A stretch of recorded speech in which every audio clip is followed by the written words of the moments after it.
태양보다 질량이 큰 별은 어떻게 진화할까라는 내용으로 수업을 하겠습니다.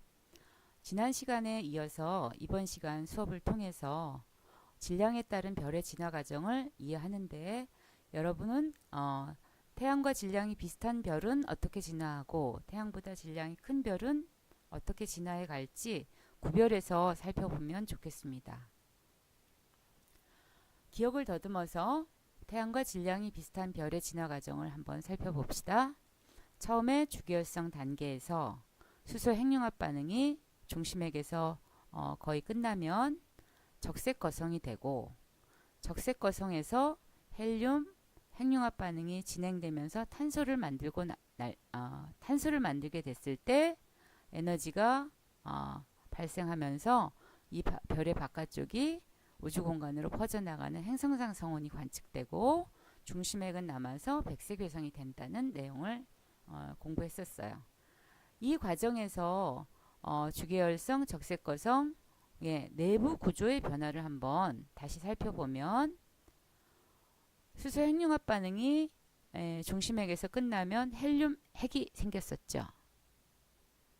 헬륨 핵은 요 부분에서 핵융합 반응이 일어나지 않는 동안에는 수축이 되고, 이때 발생한 중력 수축 에너지로 인해서 여기 내부의 온도가 높아지면 헬륨 핵융합 반응이 진행되면서 탄소를 만들어냈었어요.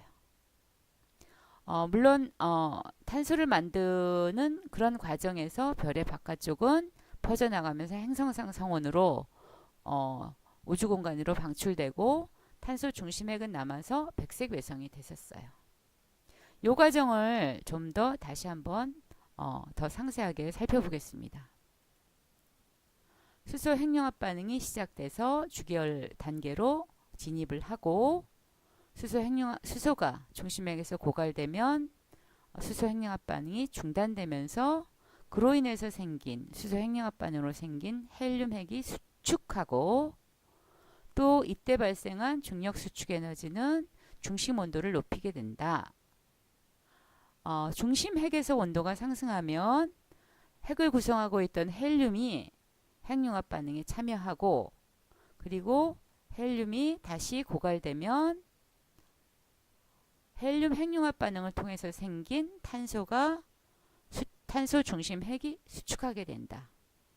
이것이 태양과 질량이 비슷한 별의 내부에서 일어나는 변화였는데, 일단 처음에는 수소가 헬륨을 만들어내고 헬륨이 다시 탄소를 만들어내는 걸 볼 수 있었는데, 오늘 우리가 하는 태양보다 질량이 큰 별의 내부에서는 더 높은 온도, 더 높은 압력이 될 수 있기 때문에 탄소와 같은 수소 헬륨보다 무거운 원소도 핵융합 반응으로 연소를 시킬 수가 있어요.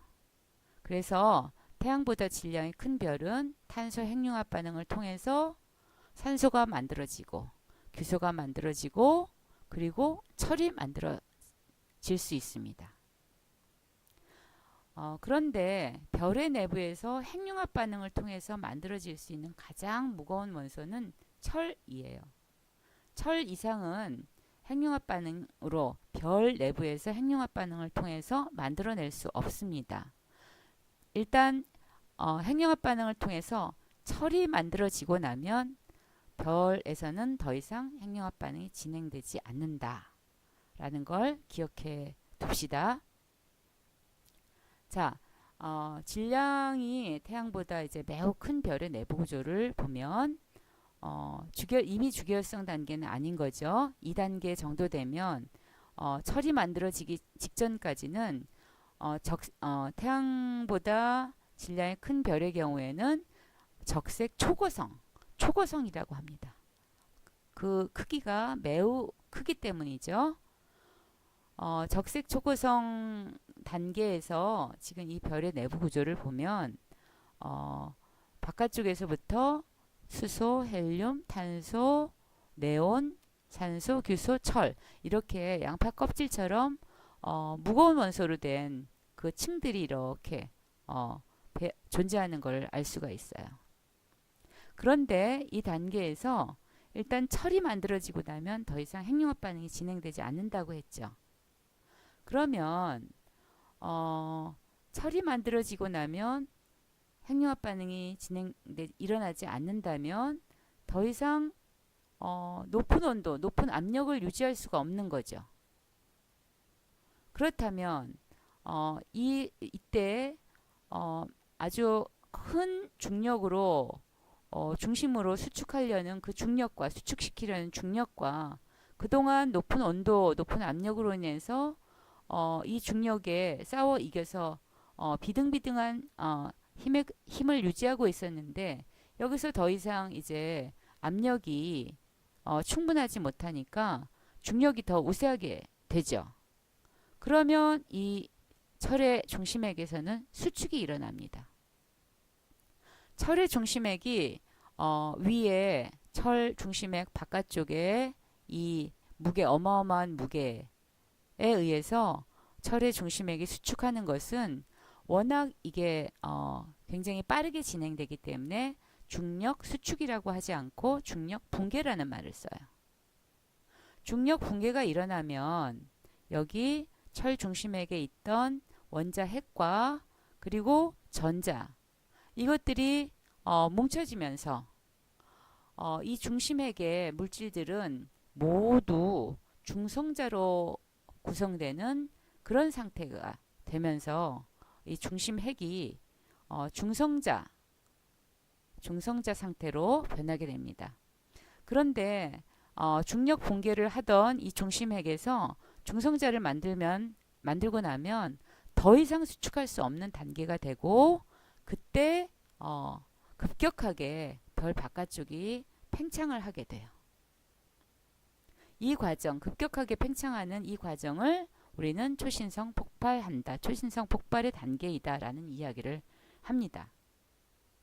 이 초신성 폭발 과정에서 이 철 중심핵을 이 중성자로 변하게 되는 이 중심핵을 제외하고 이 바깥쪽 이 층들이 우주 공간으로 퍼져나가면서 그동안 별이 만들어냈던 그런 무거운 원소들이 우주 공간으로 퍼져나가게 되죠. 그리고 퍼져나가는 중간에 원소들이 서로 부딪히고 충돌하고 그러면서 철보다 더 무거운 금이나 납, 우라늄 같은 그런 무거운 원소가 생성됩니다. 자, 이거는 1987년에 있었던 초신성 폭발 전과 후의 모습입니다. 초신성 폭발 후에 약 10의 12승배면 얼마죠? 1000만 배인가요? 밝기가 1000만 배 정도 증가한다고 해요. 개성운으로 알려진 이 초신성 폭발 잔해인데 이 바깥쪽으로 물질이 퍼져나가는 속도가 이 정도예요. 이 속도를 감안해서 거꾸로 시간을 거슬러 올라가 보면 이 중심에 모여있던 이 물질들이 처음 터져나왔던 시기를 알 수가 있는데 이 개성운을 이루고 있는 이 중심의 별은 1054년, 지금으로부터 약 1000년 전이죠. 1000년 전에 폭발한 것으로 밝혀졌습니다. 이렇게 우주 공간에 퍼져 있는 이 성운도 역시 초신성 폭발을 통해서 우주 공간으로 별의 바깥쪽 물질이 퍼져나가는 모습이라고 해요. 자, 아까 이야기를 일부 했었던 것 같은데 철의 중심, 이 별의 여러 겹으로 구성된 이 별의 바깥쪽이 급격하게 팽창하면서 초신성 폭발을 일으키고 나면 철의 중심핵은 남아요. 철의 중심핵이 남는 게 아니라 수축을 통해 가지고 중성자 상태로 되어 있는 그 중심핵이 남는 거죠. 이 중심핵은 계속 붕괴해서 중성자 상태의 별이나 질량이 큰 경우에는 어마어마한 중력을 주변 공간에 미칠 수 있는 블랙홀이 되기도 합니다. 중성자별은 구성물질이 대부분 중성자로 이루어져 있고 그 다음에 블랙홀은 질량이 매우 크고 밀도가 매우 커서 중력이 너무 커지고 빛까지도 빨아들일 수 있는 천체로 알려져 있죠. 별이 마지막 진화 단계에서 중성자 별이 되느냐, 블랙홀이 되느냐, 또는 백색 외성이 되느냐는 모두 별의 초기 질량에 따라 결정됩니다. 자, 중성자 별은 이 내부가 중성자로 되어 있는 상태이고 태양의 약 1.5배 정도 되는 질량이 12마일이면 약 20km 정도, 20km 정도 크기 안에 태양 질량이 1.5배 질량이 다 모여 있는 거죠. 그러니까 어마어마한 밀도가 밀도 상태, 밀도로 되어 있는 겁니다. 블랙홀은 실제로는 가시광선으로는 관측이 안 되는 천체죠. 이거는 상상도이고 지금 오른쪽 사진은 블랙홀이 있을 거로 추정되는 백조자리의 별을 나타내고 있습니다. 자, 마지막으로 정리하겠습니다. 질량에 따른 별의 진화 과정을 보면 처음에 성간운으로 출발한 그 성간운에서 원시 항성이 형성되고 태양의 경우 태양과 질량이 비슷한 경우라면 주계열성, 적색거성, 행성상성은 백색 외성으로 진화하는데 이때 태양의 경우에는 주계열성으로의 수명이 약 100억 년이다. 그런데 질량이 큰 별의 경우에는 주계열성 단계, 적색 초고성, 그리고 초신성 폭발, 그리고 질량에 따라서 블랙홀이 되기도 하고 중성자별이 되기도 한다. 그리고 주계열성으로서의 수명은 1000만 년.